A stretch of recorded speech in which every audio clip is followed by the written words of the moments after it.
Почитување и јас би сакала да се осврнам не само на законот, туку и на причините и на состојбата. Самиот наслов на законот, Закон за спречување и заштита од насилство врз жените и семејното насилство, многу кажува. Би било логично еден ден да имаме закон за спречување и заштита од семејно насилство, бидејќи сите можат да бидат и вршители или жртви, ама бројките и насловот покажува дека, за жал, не само што не се намалува, туку и расте насилството врз жените, и затоа мислам дека е ова вистински одговор и символично морам да кажам дека е добро денеска што се случува, за еве и со закон да покажеме негирање, да покажеме несогласност со насилството врз жените. Сите знаеме од собствените струки, но и од животот во семејството, дека се работи за еден многу тежок, многу сложен феномен, кој што особено се потенцира за време на различни кризи. Живееме во економска криза, во здравствена криза, во политички кризи, во морални кризи, и сето тоа резултира со насилство понекогаш. Оно што шокира исто така е, што кон онаа листа на опасни и грди зборови како геноцид, како екоцид, замислете се приклучи и зборот фемицид. Денеска многу слушнавме од сите за срам, за жал. Се срамат оние кои не треба да се срамат во случај на семејно насилство. Жените и не го пријавуваат насилството. Страв, за жал, мокта, се уште се врзува за мачо светот, за мажот, како што во политиката се врзува за владата, а не за собранието. Значи, стравот, а кога сте исплашени, не можете соодветно да реагирате, совеста, за жал, грижа на совест немаат оние кои што посегаат по насилство, но пак се јавува и сочувство, за жал, наспроти соучеството, оти и молкот е соучесник во креирањето или во поддршката на насилството. Затоа, значи, е добро, иако јас на почетокот, да бидам искрена, кога го разлистав законот, велам низа од одредбите како да имаат декларативен, а не императивен карактер, зашто се вели ова се обврските на владата, ова се обврските на собранието и така натамо, меѓутоа понекогаш нас не треба и просветителство, па и со декларативни одредби, а не само императивни норми со казни, оти на тој начин може би ќе ги сензибилизираме сите, и децата, и момчињата, и девојчињата, и мажите, и самите себе, најмногу, особено жртвите, дека не е проблемот во нив, туку дека е комплексен проблемот. Значи, насилството е своевидно огледало што покажува што се случува во општеството, и ние не можеме со закон да го решиме, да бидеме искрени. Не се решава само со закон. Сме имали и предходно закони. Значи, треба една добра институционална поставеност, се разбира дека треба пенализација или политика на санкционирање, но најважното е, мора да го менуваме општеството, бидејќи насилство има во општество во кое има поданичка политичка култура, во случајов на жената, на мажот, поданичка политичка култура, патриархална се уште жива политичка култура, од тука срамот без причина и стравот исто така најчесто без причина, бидејќи ако се спротивставите на насилството со збор, со реакција, ќе покажете дека ве засека. Но ние најчесто мислиме дека понекогаш и тоа така, личи дека е тоа израз на сила, ама во суштина е израз на фрустрација, на немоќ. Само луѓе што се фрустрирани, слаби, говорам, не во телото, во силата, оти нешто друго е појако, во аргументацијата, во желбата за справувањето со проблемите, се појавува, значи, потреба да повредат некого. Добро е што законот доаѓа сега, по оној за недискриминација, ама и пред оној што час поскоро треба да дојде, мислам на нужните измени во кривичниот законник, не заради тоа што е тоа неопходно во духот на Истанбулската конвенција, туку затоа што она што го кажа Рашела, па и останатите соговорнички, зборуваат за релативно болно општество. Бидејќи во здраво општество, да зборувам како Фром, како Блох, поинаку се реагира. Не со употреба на сила и не со повреда. Околу самиот закон, да, добра беше расправата во паузата и знаете што е сега, кога човек го почитува зборот на другиот, а тоа се случи во расправата, тогаш некако како да станувате поумерени сами по себе и како да силината на она што сте сакале да го кажете, сега автоматски некако се деполитизира и сега гледате да ја истакнете суштината. Да, неколкумина со право посочија, мислам дека во овој буџет јас очекував за следната година да има читливост на родово заснован буџет. Да бидам искрена, тоа би бил отворен буџет, а не затворен како што е. Зборувам за методологија, така ми објаснуваат експертите за финансии.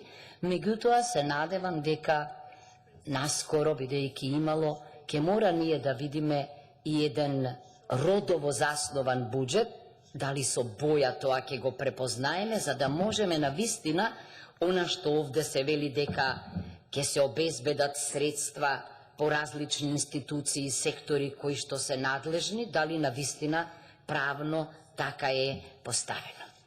Сакав да зборувам за, одма да велам нема да зборувам, сакав да зборувам за хармонизацијата, но ќе го оставам тоа за друга прилика. Значи се надевам дека одредбата која што вели дека дополнителните трошоци се предвидени во буџетите на надлежните институции за постапување, на вистина ќе ја согледаме во периодот што следи, но исто така дека и може би она што јас не можев да го препознам како родова димензија во еден буџет што треба да се применува следната година, во праксата исто така ќе го препознам. Само на некои најважни поенти ќе се осврнам. Значи, најпрво дека да, овој закон е закон што директно се однесува на превенцијата и на справувањето со насилството, но дека, бидејќи во него жртви или пак директно или индиректно се сите членови на семејството, па се чини дури и сторителите се своевидни жртви на сопственото насилство, може би треба, рековме во терминологијата, да внимаваме и на матичните закони и мислам дека околу тоа има решенија. Одма за останатите што не беа во паузата, зборувавме околу поимот жена, дека подразбира и девојчиња на возраст под 18 години, а потоа дете е секое лице на возраст до 18 години. Рековме ние дека и девојче под 18 е дете, како што и момче под 18 е дете, и дека нашето законодавство познава помлади и постари малолетници, дека да, во духот на овој закон, значи, како жртва на насилството се третираат и лицата во случајот, бидејќи е тоа насилство врз жената, значи и помладите од 18 години, иако и министерката рече дека ќе размислиме околу терминологијата. Исто така препорачавме и јас во еден член каде што се зборува за особено ранливите жени, дека една формулација или една категорија како што е припаднички на заедниците кои не се мнозинство, како ранливи жени е за мене многу спорна, морам да кажам, бидејќи не значи дека де факто ако сте припадничка на заедница која не е мнозинство, дека сте ранлива. Во сите категории има маргинализирани групи и мислам дека треба да се размисли дали ваквата категоризација треба да биде законска. Понатаму зборувавме од номотехнички аспект, немам намера да ве оптоварувам со тоа и може би еве да го задржам вашето внимание пред да пристапиме кон амандманска расправа на телото кое што ќе има клучна функција и во координацијата, и во имплементацијата, не само на европските документи, туку и на овој закон, на националното координативно тело за имплементација на Конвенцијата на Советот на Европа. Многу битно е, може би едно од најбитните прашања е, кој ќе биде дел од ова тело? Дали само ќе биде клучно, нема да биде клучна стручноста, компетентноста, посветеноста, искуството во оваа проблематика или автоматски застапеноста на институциите? Нашиот предлог е дека решението со ова тело да председава лицето номинирано од канцеларијата на председателот на владата, дека треба да се преиспита. Не мислиме дека е тоа соодветно. Аргументацијата ни е дека канцеларија на председателот на владата е тело кое му помага на председателот, тоа би рекло неговиот кабинет, и дека не гледаме ниту една причина за ваков статус. Второ, јас сум за тоа да има тежи и против тежи на моќта, ако одговорно тврдам дека ние живееме во премиерски систем, значи доминација на екзекутивата, а во екзекутивата на првиот човек, не мислам дека и овде треба да има некој кој што од најмоќното тело, а впрочем канцеларијата, веќе реков, на председателот на владата или кабинетот му помага нему, мислам дека треба или да биде тоа од невладиниот сектор или од универзитетот, особа која што е посветена на ова, или па од министерствата, некоја од министерствата кое што е највклучено во оваа проблематика, еве например Министерството за социјална политика и труд. Зошто го велам ова? Зашто тука ќе биде потребен и континуитет. Обично во кабинетите на премиерите седат лица кои им се блиски ним. На 4 години ги менуваат. Нам ни треба некој чија професија е на вистина оваа проблематика и се надевам дека ќе се размисли околу ова. Инаку точно е, ке речете дека па да, во наброените органи сите овие тела се задолжени за грижа, да, но не видов јас во наброените тела канцеларија на председателот на владата, туку исто така предложивме и од собранието да има, видовме значи влада, видовме министерства, видовме судство, видовме јавно обвинителство, видовме здруженија на граѓани, синдикати и така натаму, и мислам дека треба да размислиме. Зошто е?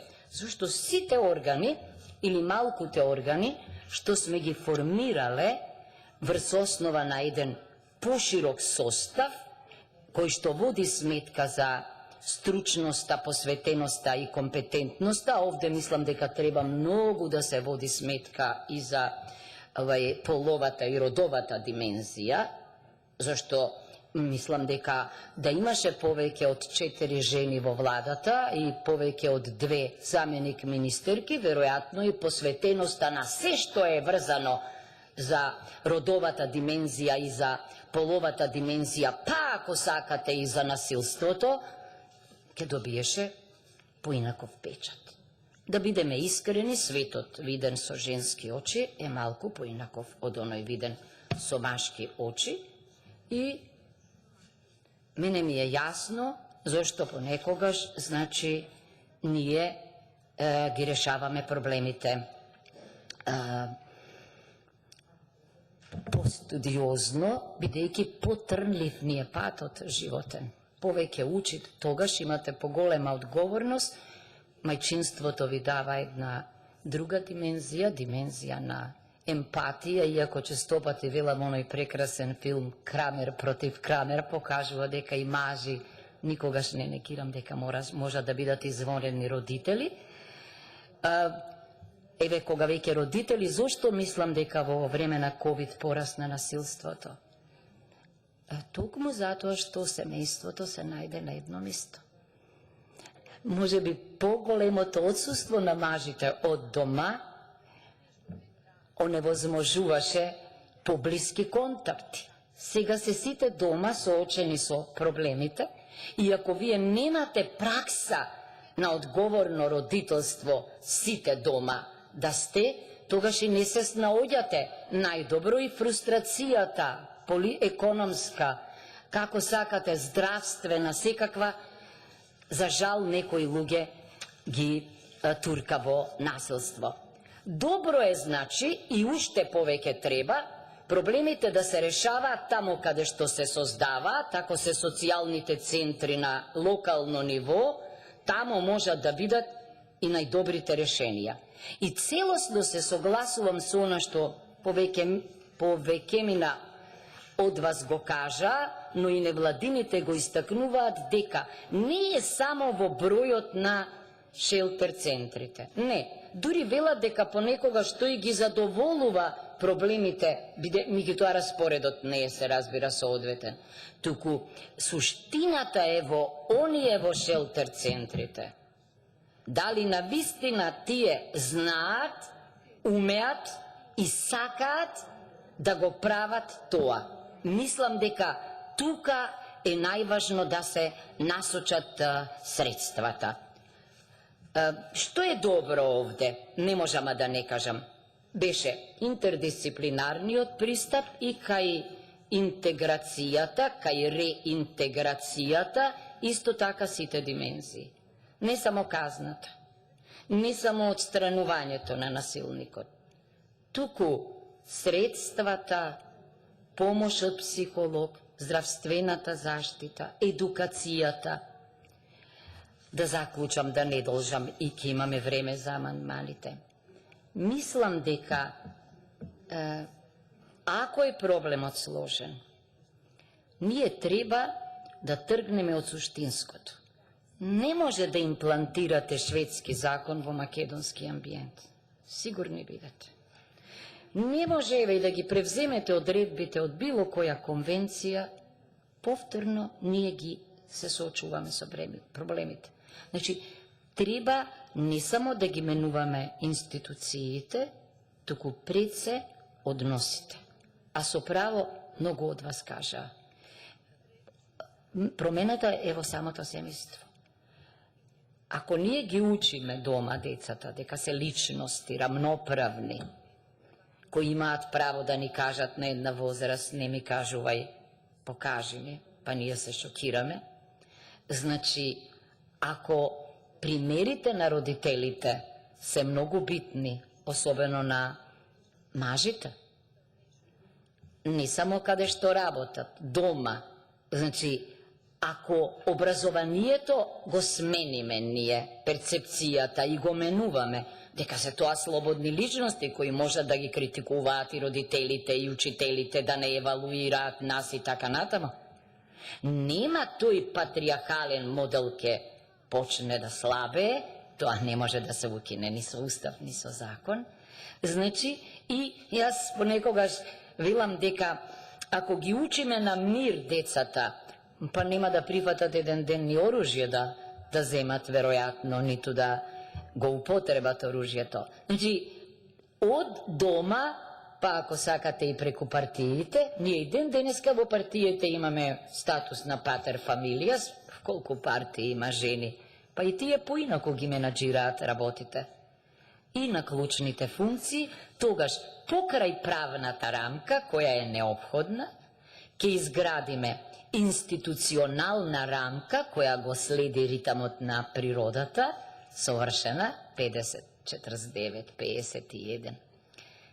Значи, и се разбира во институциите, јас одговорно тврдам дека кога на клучни функции би имало повеќе жени, бидејќи домот е главно за сите министерства, зборувам за просечно семејство, се клучни, може би не во Министерството за финансии се уште, за жал, иако се извонредни располагачи со средствата, пораката ќе биде дека нема потреба од насилство, се работи за себе почит, за меѓусебна почит, секаде, за одговорно родителство, за деца кои се личности почитувани, со улоги кои не се однапред одредени, и тогаш мислам дека ќе можеме да зборуваме за добар закон.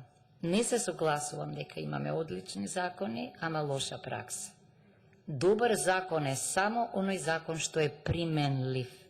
Што е применлив, што е соодветен на амбиентот. Тоа е последната моја реченица.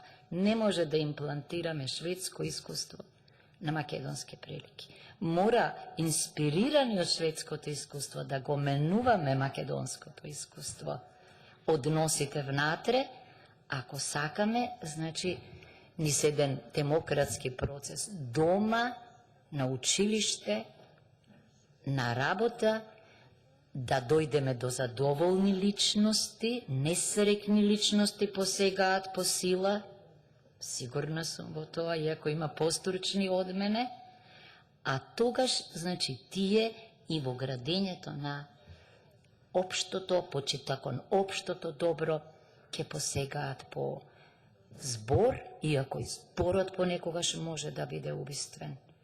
И него треба да го како да го ослободиме од насилството, веројатно. Така мислам дека ќе се справиме и ќе добиеме еден ден, може би нема да има потреба од закон за спречување и заштита од насилство врз жените, да, надминување на закон за справување со семејното насилство, би сакала да нема потреба од тоа, ама тоа е пак вториот чекор кон ставање на крајот, иначе ние се додека сме тема на законите, предмет, не субјект, тук субјект на закон може да биде само објект на некој чин. Мислам дека тоа заслужува сите да имаме срам, сите да имаме, што реков јас, страф од насилството, сите да имаме совест, ама и сочувство, и никогаш да не бидеме соучесници со молк, а не со чинење.